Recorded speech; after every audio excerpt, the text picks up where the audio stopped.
Joining us now, I hope he's there. We've had a touch of a technical hiccup, is Benjamin Dixon, host of The Benjamin Dixon Show. Ben, are you there? I'm here, Mike. How's it going? Good, man. Sorry about that. Thanks for being here. Oh, no worries. Thanks for having me. Pleasure as always. Let's start with, we played this clip up front. It was a funny mashup of Rudy Giuliani in March saying, Michael Cohen's a totally stand-up guy. He's not going to bail on us. And now, a couple of months later, he's always been a liar. He's always been a shyster, blah, blah, blah. Right. Okay, there's tapes now pertaining to these payoffs. Michael Avenatti says he's a couple of other women. They're the same scenario played out. And now we have this accusation about the Russia meeting. I mean, that's just sort of setting the table. What's your read on this, kind of generally speaking? What do you think? It's relevant? I think of course it's relevant, right? But how much impact will it actually have on the president? We already know he's a liar. So I don't think it's really going to touch him as much as his son, potentially, because of his Trump Jr.'s testimony before Congress, possibility of some perjury there. So I think that's the highest stake component of this is what did his son actually testify, and can this testimony from Cohen have any impact in terms of perjury, that kind of thing. But still, again, it doesn't do anything but reveal what we knew about Donald Trump, and there's still a layer of insulation. I don't know how much of this is actually going to reach him. Yeah, I mean, that's, to me, seems, also there's the other element that I said in the beginning as well, which is like, I actually think, frankly, I find this sort of Trump behavior actually to be, it's gross just because it involves Donald Trump and sex. It's probably the least. This guy, racial discrimination, Russian and, five families, mafia connections, exceedingly credible allegations of rape, a political career built on lies, oligarchy, and bigotry. In some ways, it's like, sure. Of course, this would be the, okay. What else could we know about this guy, right? Yeah, that's the big thing, Mike. Like, there's really nothing about Donald Trump's character that is going to be surprising to us, and that's a critical component in terms of getting things done politically. Like, right now, the new status quo, even though people always try to say this is not the new normal, don't let this be the new normal. Well, this is the new normal. Right. We are used to having a president who is corrupt, who's a liar, who's a alleged sexual assault, sexual abuser rather, and nothing really is shaking up this collective consciousness enough to actually move people into action on the side of the aisle that action has to come from, at least until November. Well, that's the question. Do you think that there is look, yes, until November, and I think there's a great two-step process happening right now.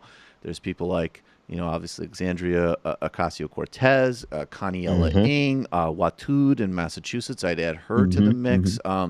There's a lot of great people running really good democratic, socialist, and progressive insurgencies. And I think that process inside the Democratic Party, as I've actually said for a long time, it's happening. It's in process, and we're getting some great results, and also we're going to lose some battles as well. But it's happening, and then on top of that, I guess this kind of basic stance has been mine for a long time, and I would say, doubly so in this cycle. First, the first part is wage these insurgencies, and the second part is you need to give Democrats control of at least one body of government. It's just non-negotiable. It's essential. Everybody needs to, and you can pick your degrees of engagement, right? Like not everybody needs to volunteer and work for campaigns and all of that, but everybody needs to register and vote and get Democrats in the Senate and House into office in November. It's simply imperative. But besides that, it doesn't, to me, it's like, to the extent these things could have any benefit, it's on creating heat for procedural questions around for, far-right Democrats and for what I call the sanctimony caucus in the Senate, for things like Brett Kavanaugh. Like, okay, you're not worried about this guy, handing America to corporations, getting rid of women's rights to choose, but how can you go out and make this big show about being concerned about how uncouth Trump is when you enable this every day? And so I just think this type of thing is just purely based on that margin, if that makes sense. Yeah, I mean, I'm piecing that together. So you're basically saying I'm saying how complicit if you use a the story Democrat like leadership is. this to tell people like Joe Manchin on one hand and say Susan Collins, or I mean particularly actually like a Jeff Okay. Flake on the other, whatever Yeah. else, like this isn't about ideology. Of course, this Yeah. isn't about having any concerns about the actual what this will do to millions of Americans, but it does Right. have to do with you can't on one hand, particularly that's why I call the Republican sanctimony caucus. John McCain, Jeff Flake, Susan Collins could today say we are exactly where we've been politically all along, but we are Right. so concerned about the questions of corruption and collusion and the just sort of daily Hmm. un-Americanness, whatever language they want to use, of this administration, that we're going to become independents and caucus with Democrats and slow up the process because we care about a bigger principle here. Now, Yeah. I don't think they'll ever do that, but I'm saying that's a way for us to put this stuff on the table because Yeah. either to Yeah. expose their hypocrisy or to put pressure on them to actually do something instead of just tweets and boring speeches. Yeah, no, okay, I get it. So Yeah. I agree. They are emboldening this. They are empowering this. They are the linchpins, right? None of this actually goes forward in terms of Donald Trump's agenda without those core votes that, Right. quite frankly, none of his agenda could get across without some of those votes, and particularly with this justice nomination. So I think I think that's a critical approach that not many people have been pushing. What you just said, like actually calling them to become independent and caucus with the Democrats, or just become independent and oppose Donald Trump on some critical issues. But ultimately, if you look at the approval ratings of Donald Trump in the Republican circles, I mean, they do that at their peril because Republicans support the madness that's happening right now in our country. And that leads me to, I mean, and does that in any way surprise you in any way, shape, or form? No, not at all. That's why I didn't even have a follow-up statement to it, because that makes total sense. That's where they've been. I mean, this is an inevitable outgrowth of how hyper-partisan, particularly Republicans, have been. People try to draw that false equivalence between Democrats and Republicans all getting becoming more hyper partisan. But the fact of the matter is that what we're fighting is an asymmetrical fight. We haven't faced a partisan contingency like the Republican Party. I mean, they've gone so far down the deep end that that it totally makes sense that they would support someone who is Donald Trump. Yeah, and that we can also look and find any number of precursors for this, right? I mean, with one hand, we can go all the way back. I Yep. did a show on last week on Jesse Helms and the invention of the modern Republican Party. We could look at Joe Arpaio's, Yep. terrorism in Arizona. We could look at Rudy Giuliani's regime in New York City. This Hmm. not to mention Gingrich, not to mention, frankly, Ryan and Romney, even if they try to Yep. put a friendlier face on it. This Yeah. is republicanism. This absolutely is. I mean, you go back to 2000 with the Supreme Court decision. Right. This one-off decision that they've never done before, but now they've given us George W. Bush for president. And this is the type of hardball politics that Republicans have been playing for a very long time. The most inept part of this entire conversation, the most disgusting part of this conversation, is the fact that some Democrats still don't get it. Chuck Schumer still doesn't get it. Right. They've been playing hardball with this guy for almost 40 years, and he still thinks that there's a possibility of some type of bipartisanship solution. Yeah, I want to get to that in a second, but just to really underline for people who don't remember or don't know, the Supreme Court in 2000 stopped a recount to fully Yeah. tally the votes in Florida, which, by the way, subsequent reporting would have showed that Al Gore won a majority of. And the reasoning they used, and I kid you not, was that this process violated George W. Bush's civil rights. So they literally evoked the 14th Amendment and civil rights procedures, which they were gutting even then. And of course, that only accelerated years later with Roberts across the board for like actual people. They evoked it specifically in the person of George W. Bush, and then also explicitly wrote in the decision that this type of reasoning should not be applied to other situations. They literally, and this is not like that's what they did. There's no poetic There's license no here. exaggeration there. Yes. There's no hyperbole in anything that you just said. That's what they did. And, that, if anything, should have been, as you say, I agree with you completely. I mean, that should have been the moment of, and this is what really gets me about Schumer is contrast him with Harry Reid. Harry Reid, conservative Democrat. We have very Yeah. different policies on any number of things. But the guy, first of all, understood what Republicans were.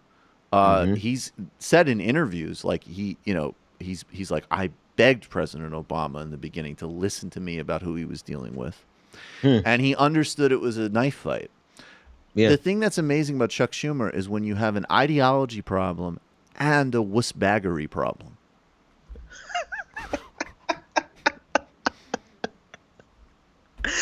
Go ahead and expound on that more.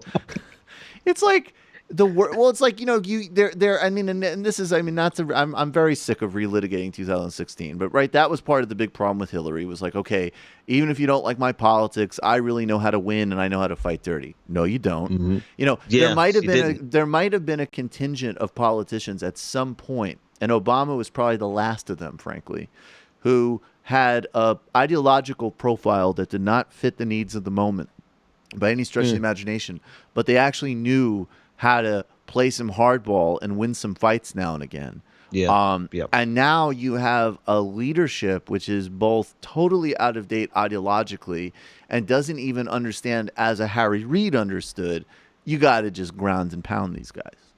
Right, right. Well, what's odd? I mean, that's true about Obama in terms of his campaigning, but His that wasn't true about campaigning. him in Yes, office. yes, exactly right. That's the most aggravating thing about his entire presidency was that what he did to Hillary Clinton, he didn't do to the Republican Party as a president. Precisely. If he had done that, I mean, we'd have a single payer by now, or at least a public option. Or you know what? At least not lose 1,000 state races. At least have some Yeah. governorships. At least have Merrick Garland on the Supreme Court. Exactly, exactly. But you're right. We are dealing with people who are both ideologically out of step and have no spine, collective spine between the entire lot of them. So what do we? I mean, do you have the optimism though? I mean, I don't know if I have optimism, but I sort of don't. I don't think it's static. I mean, I think it's happening. Like at least the Yeah. fight is happening right now with the Democratic Party. Yeah. No, I have a lot of hope for the Democratic Party, particularly because of it's not all resting on Ocasio-Cortez, but what she Right. kind of represents, a new wave and the potential of bringing an entirely new life to the Democratic Party at the highest levels of the Democratic Party. We're not talking about someone who's a rising star in the party. She is the star of the party at this point, and so quickly. So the potential is there for more people to do that. And what we have to be careful of as leftists is that we don't sabotage this moment by saying that she's not socialist enough. Well, Right. you know what? She's socialist enough for me right now. She's the best thing that we've got next to Bernie Sanders, or right next to Bernie Sanders. Pretty much the same thing, but I had to just be careful for the audience. But the point is that if we look at her and we think that she's not enough, and that we think the best option is for us to not participate, then we would do what so many leftists have done. We will sabotage our own potential for power. And this is the closest thing that we've gotten. So we need to push even harder for more people. Don't let her be a star alone, because there's so many more talented leftists who are just waiting for their opportunity to get on the national stage. I think we should seize it. In terms of just the Democratic Party as a whole, we don't need to put them in.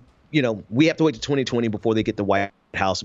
So that's plenty of time for us to actually put people in place so that when Democrats do get into power, they actually make decisions that matter. They do it from a ideologically consistent perspective of what the country is looking for at the moment, as well as with a backbone and with a spine to do and to undo some of the things that Donald Trump has done. Can you imagine getting a mealy-mouthed, soft-spoken Democrat to become president after Donald Trump, who wants to go back to bipartisanship? I just can't. I couldn't stomach the thought of that. We need a fighter who's going to come in and fight like hell to undo all the madness that Donald Trump has done over the last few years. And get what needs to be done, what already needed to be done to address all the pre-existing crises. Exactly. And I think the other thing, too, that also, to me, and we touched on this yesterday, look, not only, okay, I think, again, nobody's above, this is the same principle Bernie. I think Bernie Sanders is great. I am still a defender of him against, I think, just any number of, frankly, just baseless attacks.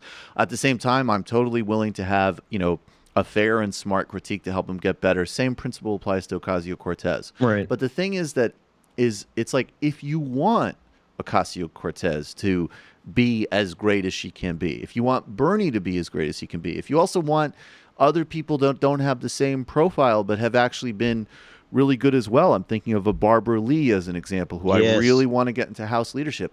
Then Yeah. what you need to do is get Kaniela Ng in there, get other candidates in there so that they're part of a pack and a tribe. That's the Right. context by which they get better and better.